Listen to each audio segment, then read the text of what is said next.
अगर आप एक लैब टेक्नीशियन हैं और जॉब इंटरव्यू की तैयारी कर रहे हैं तो आपसे सीबीसी, केएफटी और एलएफटी से रिलेटेड क्वेश्चन किए जा सकते हैं। एलएफटी यानी कि लीवर फंक्शन टेस्ट, ये हम लीवर के फंक्शन को देखने के लिए टेस्ट परफॉर्म करते हैं। और फिर है हमारा केएफटी, केएफटी यानी कि किडनी फंक्शन टेस्ट, ये हम किडनी के फंक्शन के लिए परफॉर्म करते हैं। इसे आरएफटी यानी कि रीनल फंक्शन टेस्ट भी बोला जाता है।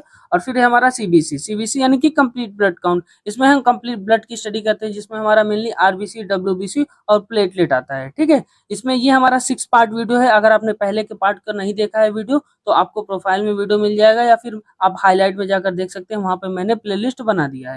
इसके पहले के पार्ट में हमने आरडीडब्ल्यूसीवी तक कवर कर लिया है। आज हम प्लेटलेट से कंटिन्यू करेंगे।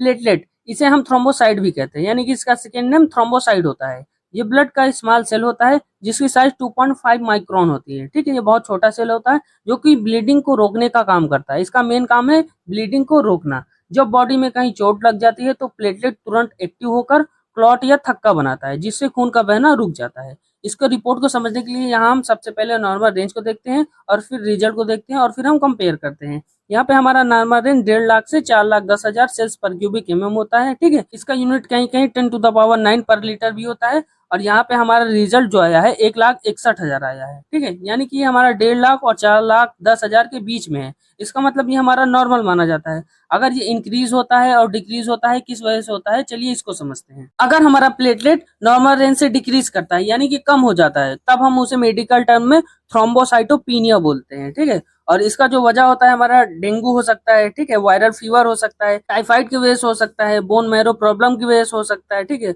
और कीमोथेरेपी की वजह से यहाँ पे हमारा प्लेटलेट रो हो सकता है। और हमारा प्लेटलेट काउंट जब हाई हो जाता है यानी कि बढ़ जाता है तो हम थ्रोम्बोसाइटोसिस बोलते हैं। ठीक है, कम होने पर थ्रोम्बोसाइटोपिनिया और ज्यादा होने पर थ्रोम्बोसाइटोसिस बोलते हैं। इसका वजह हमारा इन्फ्लामेशन, इन्फेक्शन हो सकता है, आयरन डेफिशिएंसी हो सकता है, कैंसर की वजह से हो सकता है। मतलब अगर प्लेटलेट बहुत ज्यादा हाई होता है तो वहां पे कैंसर का रोल आ जाता है फिर, और स्प्लीन रिमूवल के बाद भी हाई हो सकता है। ठीक है, और इसका जो असर होता है हमारा खून ज्यादा थिक हो जाता है यानी कि ब्लड हमारा बहुत ज्यादा थिक हो जाता है। ठीक है, जिसकी वजह से हार्ट अटैक या स्ट्रोक का रिस्क बढ़ जाता है। इसी तरीके की इन्फॉर्मेटिविटी के लिए टेक रेनिबिलिटी को फॉलो जरूर करें।